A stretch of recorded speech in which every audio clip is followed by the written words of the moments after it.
ये तो आप सभी जानते हैं कि हमारे वेदों में ब्रह्मचर्य पालन करने के बारे में विशेष रूप से बताया गया है। वेदों का संदेश है आचार्यो हो ब्रह्मचारी, अर्थात आचार्य अध्यापक को ब्रह्मचारी होना चाहिए। राष्ट्र के शिक्षकों, आचार्य और उपाचार्य, प्राध्यापक और अध्यापक सभी को ब्रह्मचारी होना चाहिए। यहाँ ब्रह्मचारी का तात्पर्य ऐसे व्यक्ति से नहीं है जिसने विवाह न किया हो। विवाह के पश्चात भी जो ऋतु कालगामी होता है उसे ब्रह्मचारी ही कहा गया है। जो ऋतु कालगामी होता हुआ भी गृहस्थ जीवन को समाप्त कर पुनः ब्रह्मचर्य धारण कर लेता है वह भी ब्रह्मचारी ही है। यहाँ ऐसे ही ब्रह्मचारी से तात्पर्य है जब आचार्य को ब्रह्मचर्य के महत्व और गौरव का ज्ञान होगा तभी वह अपने शिष्यों को उसकी शिक्षा प्रदान कर सकेगा।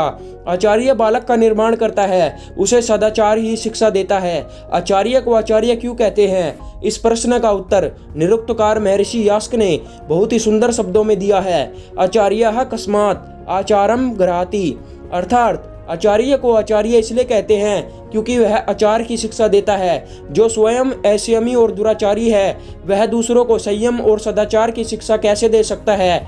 दुराचारी आचार्य तो दुराचारी शिष्यों की ही सृष्टि करेगा। बहुधा देखा गया है कि आचार्य के दोष उसके शिष्यों में आते ही आते हैं। एक आचार्य पान खाया करते थे, उनके एक शिष्य ने भी उनके आचार्य का अनुकरण करते हुए पान चबाना शुरू कर दिया।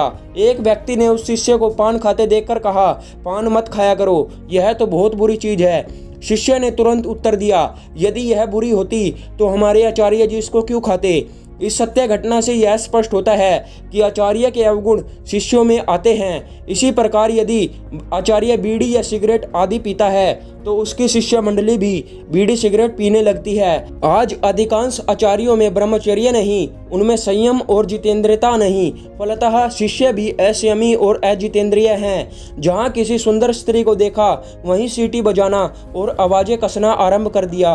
वह बिचारी लंपट और विषयी आचार्य शिष्यों में भी दुराचार फैलाता है। अतः प्राचीन काल में तत्पूत, सदाचारी और जितेंद्रिय वानप्रस्थियों को ही विद्या प्रदान करने का कार्य सौंपा जाता था और तब उनके शिष्य राम, लक्ष्मण, भरत, शत्रुघ्न, कृष्ण, सुदामा, युधिष्ठिर, अर्जुन और महर्षि दयानंद जैसे बनते थे। राष्ट्र की उन्नति एवं उत्थान के लिए आचार्य का ब्रह्मचारी होना परम आवश्यक है। यदि विद्यालयों, महाविद्यालयों और विश्वविद्यालयों में संयमी, सदाचारी एवं जितेंद्रिय अध्यापक और प्राध्यापक की नियुक्ति की जाए तो आज के बढ़ते हुए भ्रष्टाचार को जड़ मूल से समाप्त किया जा सकता है।